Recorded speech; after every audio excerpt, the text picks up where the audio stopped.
Some stories are born in whispers.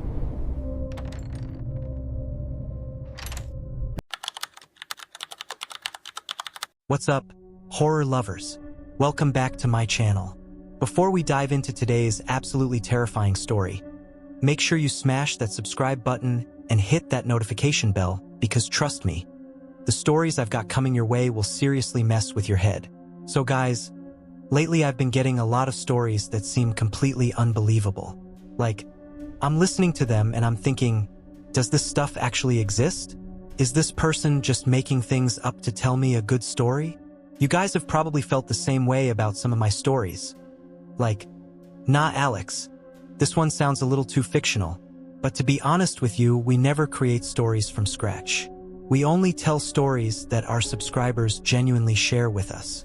We just don't use their real names for privacy reasons, or because some people might leave hate comments targeting them.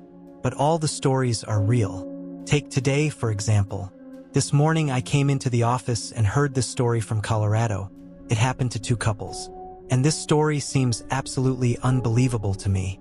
This is a black magic story, not ghosts or spirits. These two couples went through something so terrifying, such an ordeal, that it became the stuff of legends. I guess today I want to talk to you about this story. Guys, there are two main characters in this story, and there's one other character. Well, you'll understand what that is as we go along. I was really scared listening to this story. Felt really strange hearing this story. Now it's your turn. Alright guys, so this story starts with two characters named Ashley and Derek. Guys, they had just recently gotten married. They were both really young. It was their wedding night. They had just gotten married. It was their first night together. And guys, Derek was a really good guy. He believed in friendship and taking things slow. So he told Ashley, "Look, I don't really know you that well. This is our first night together. This is actually the first time we've really met. I think it's better if we get to know each other a little bit first, get familiar with each other." Ashley agreed. Yeah, absolutely. But guys, they had just gotten married, and after attending to all the guests and taking tons of photos, they were completely exhausted. Then Ashley said, "You know what? Let's talk tomorrow morning. I'm really tired right now. I need to sleep." Derek said, "Yeah, absolutely. We should sleep anyway because we have a lot of traditions and customs to follow starting tomorrow morning." So guys, it was around midnight. They were sleeping next to each other. It was seriously late, the kind of time when a person would be in really deep sleep. But guys, Derek had always been a light sleeper. Like, if even a small sound happened, he would wake up immediately.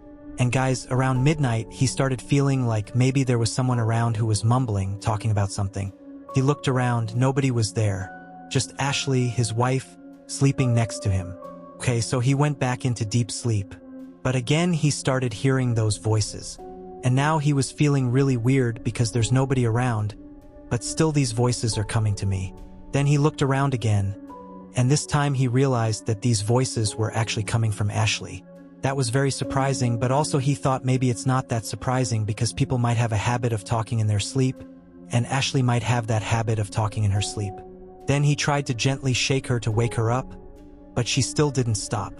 Then he gently turned her over and saw that Ashley's eyes were open, but she was still asleep. And at the same time, she was talking in her sleep. He was trying to understand what she was saying, but he couldn't understand it. It was some different language that he couldn't make sense of at all. She was speaking in a mumbling voice, and her eyes were also open. Derek immediately jerked Ashley awake and said, "What are you doing? What is all this?" Ashley said, "What am I doing? I'm not doing anything." Derek said, "You were just mumbling. You were just talking about something." Ashley said, "I didn't do anything like that. I don't remember anything." Then Derek started arguing with her. "No, you were doing all these things." Then Ashley said, "Maybe something happened, but I don't know. I'm going to sleep." "You know what? You go to sleep and I'll stay awake for a little while. Then I'll go to sleep." Then Derek went to sleep, but he was really confused because of these things. He was still trying to convince himself that maybe after attending to so many guests, and it was so hot at the wedding and everything, we're completely exhausted, so she's doing all this stuff. The next morning came. Derek woke up and saw that Ashley and Derek's mom were both standing in the kitchen working. laughing and joking around. He was really happy that Ashley had already bonded with his mom so well, and they were laughing and joking like friends. It looked really good to him. Derek was sitting at the dining table waiting for his breakfast. Then he saw that Derek's mom brought breakfast and put it on the table. Right behind her, Ashley was standing with a knife in her hand, a big kitchen knife. She was running toward his mom with it raised, and Derek felt like she was about to attack. He quickly got up, pushed his mom to the side, and yelled at Ashley, "What were you about to do? Were you going to hurt my mom?" Ashley said, "What was I about to do? I wasn't doing anything." Derek said, "You have this knife in your hand. You were running toward my mom. It looked like you were about to attack my mom. What is all this? What's happening in our house?" Before Ashley could say anything or express her feelings, she ran to her room and locked the door.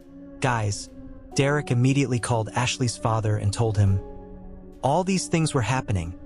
Last night Ashley was talking to herself in bed next to me, talking to herself while sleeping. She was doing all these things. This morning she almost attacked my mom. All these things are happening." Ashley's father said, "I don't know anything about all this." Then while they were talking about all these things, at that exact moment, the sound of things breaking came from Ashley's room. Derek and his mom ran into that room and saw that everything was broken and scattered everywhere. Ashley was hiding in a corner, sitting there, and she was just screaming, "I didn't do all this. I didn't do all this. Why are you doing this to me? Please trust me a little bit. I haven't done all these things." Derek didn't understand anything at this point. Derek was feeling really sorry for himself, thinking, "What is happening to me?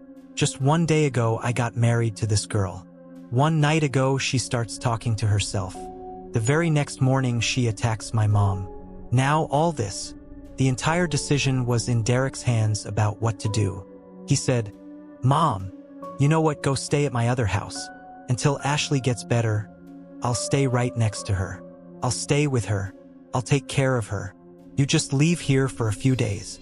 Now only two people were living in this house, Ashley and Derek. And maybe that third person too, maybe not even a person, but some different energy that was in that house that Derek could sense was around, but still couldn't see. Derek told Ashley, "Ashley, listen, I'm going to sleep in the other room now. You sleep in your own room." Ashley said, "No, I don't want to sleep alone." Then Derek said, No, you sleep alone. Who knows, you might start doing the same things at night. Who knows, maybe you'll try to hurt me too. I'm staying with you, that's enough, but still I'm sleeping in the other room. If something happens, just call out to me." Ashley was sleeping in her room. She also had no idea what was happening to her, what turmoil had come into her life. It had been one day since her wedding, and all these things were happening. Derek was sleeping in his room. It had gotten quite late, around 2:30 a.m. Then suddenly he heard knocking on the door. He asked, "Ashley, is that you?" A voice came from outside. "Yes." Then Derek said, "Okay. Whatever it is, we'll talk tomorrow morning. For now, I need to sleep here. I have to go to work early tomorrow morning too." Then for a while, those sounds completely stopped. A little later, the knocking on the door became louder. Very loud sounds were echoing everywhere. Then Derek jerked awake, went to the door and said, "I told you I don't want to talk to you right now. Come tomorrow morning. We'll talk tomorrow morning." From outside, a man's voice said, "No, open the door. I need to talk to you right now. Open the door." Derek stepped back 2 steps. And guys, then he started thinking, whose voice is this? A man's? Then he went straight to the door, opened it, and saw that nobody was outside. He looked around, nobody was there. He looked at his door more carefully, and there were scratch marks on it that didn't look like they were made by any human. They looked like they were made by some animal. He was really shocked about what had just happened to him in the last 5 minutes. Derek ran to Ashley's room. When he got there, he saw that Ashley wasn't there at all. And he was literally expecting Ashley to be there because the voice was masculine, which didn't match Ashley at all. Then he searched for her, going to every room. Then he went straight to the living room and saw that Ashley was hiding in a corner, sitting there like she was hiding from everyone. And it looked like she was eating something. When he looked carefully, Ashley was eating bugs and cockroaches and all that stuff. Then as soon as Ashley noticed that Derek was coming closer to her, Ashley started laughing loudly, smiling at him with a weird expression. Derek said, "What is all this happening?" Then Ashley came running toward Derek and started crying loudly. She said, "I don't want to do all this, Derek. Please save me from all this." She started crying loudly as if she was asking for support from Derek, asking for help. "Please save me." Derek grabbed her face and told her, "I will save you. Don't worry." Ashley immediately grabbed a knife that was placed right behind him and stabbed Derek with it. Derek fell right there from shock. Just a little while ago I was supporting my wife because she was crying, because she was begging, and now what has she done to me? And Derek passed out right there. When Derek opened his eyes, he was sitting in a hospital. His mom was sitting next to him. The first word Derek used was, "How is Ashley? Is she okay?" Derek's mom said, "Yeah, Ashley is fine, but for now, she's in police custody. Last night at midnight she attacked you with a knife, and for that crime, the police have taken her into custody. She'll stay there. The case will go to court and a lot of things will happen." Then Derek said, "No, this can't be. She wasn't doing what she was doing. Whatever she was doing, I saw forgiveness in her eyes all the time. She was crying all the time. Whatever was happening, she wasn't doing it herself. Since the first night I've been seeing this. The voice I heard wasn't Ashley's voice. Even when she was hurting me, before hurting me she was apologizing to me, saying, 'Derek, I don't want to do this. Please forgive me, or at least save me from here.' She just kept apologizing, and we sent her to police custody. Just do this one thing for me, Mom.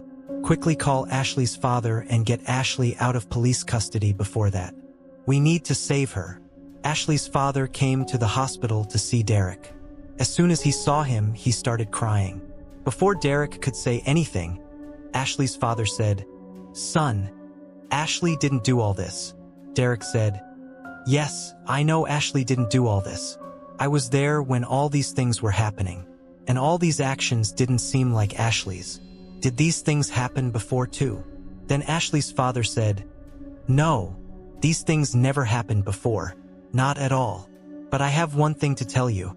Before your wedding, Ashley had a boyfriend named Ryan. He was madly in love with Ashley, but still we couldn't agree because his religion was different, his caste was different, and for those reasons we weren't agreeing. Until the day before the wedding, he kept coming to us and pleading, saying that whatever happens, don't marry Ashley here and there. She's only mine. But still we didn't listen to him until the end, and we got her married to you. Then today morning when I was coming out of my house, I found a pot there that had very strange things in it. Hair, rice, ash, things that a person can use to do black magic. Because when he last turned away from our house, when I had refused him, he had said, 'I will never want to see Ashley happy with any other man.' And that's exactly what's happening to you today. Ryan has done black magic on Ashley and on your family. He never wants to see you happy. He has summoned such a spirit to your house that only wants revenge. It will never want to see anyone happy, ever." When Derek learned all these things, he didn't get angry or talk about breaking the relationship. Instead, he understood all these things well. He said, "Okay, Dad, let's do one thing, let's treat this." Then the very next day, he first dropped all the charges against Ashley and brought her home from police custody. He called many spiritual healers to his house, performed many rituals and ceremonies. After getting Ashley some spiritual cleansing, everything became normal, peaceful. 1 week passed, 2 weeks passed. Now things were going very well. Everything was calm. Now comes this night. Ashley was sleeping in her room. Suddenly she heard some sounds. She looked around, nobody was there. It was midnight, around 2:30 a.m. Her eyes went to Derek.